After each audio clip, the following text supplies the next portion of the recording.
My parents came as refugees here, and they fled because there was a genocide happening in Sri Lanka. And I think recently I've been having these conversations with my parents that they fled Sri Lanka to leave a genocide, and within Canada there was a genocide happening against the Indigenous communities. And we were really trying to kind of find the balance for being grateful to a government that has taken us in, but that has also perpetuated this action that we fled to a different community. You are so right. And I really commend you for understanding that, because the very people, almost everybody who comes here is fleeing from an oppression that they had wherever they lived. But now when they're here, they contribute again to the genocide in a very real sense, and the cultural erasing the Indigenous culture. And the land here was never legitimately obtained by the French and English. It was out and out stolen. Yes. So I'll give you an example of something that I found very curious, was that when the Dalai Lama came to Canada and he was complaining about the Chinese taking over Nepal and Tibet and the genocide against his Tibetan culture, he got the Canadian government to support his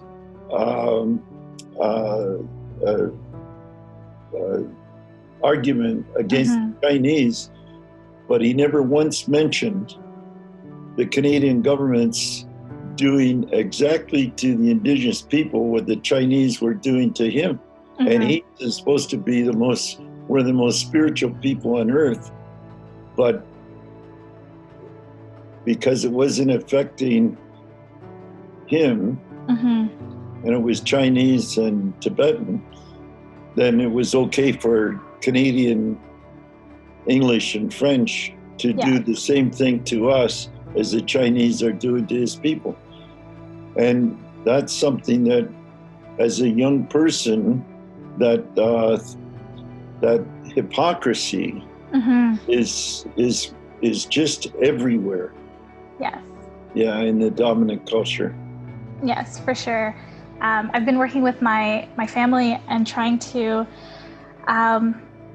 really write out. So we speak Tamil, and in the Tamil alphabet, there's more than like 200 letters, and finding the Tamil letters to spell out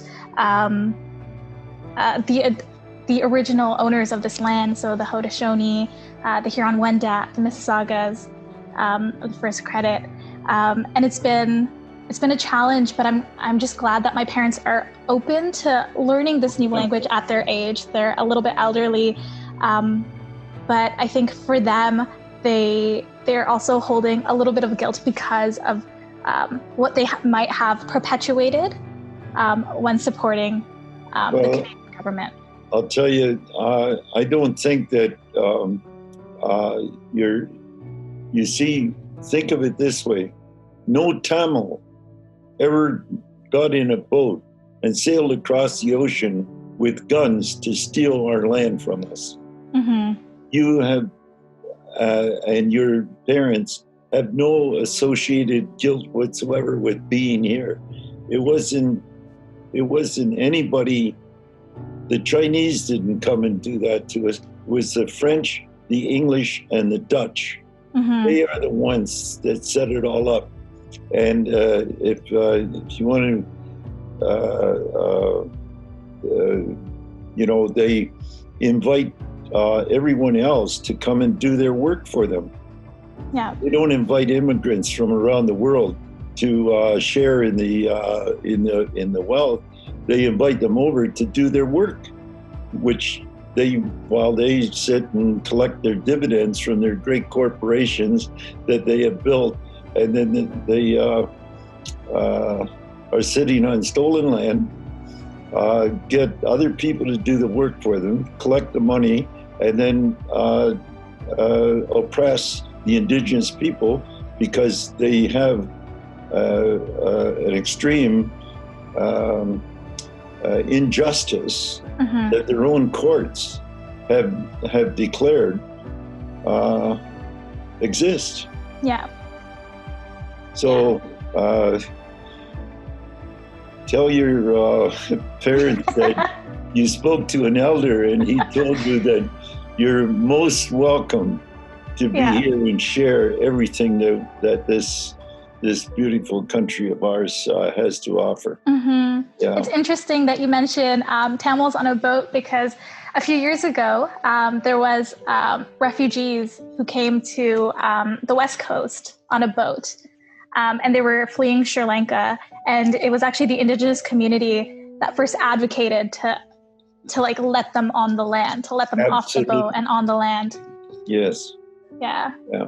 So I'm glad that my people still have the capacity for generosity all this time later that we had 500 years ago when the English first got here.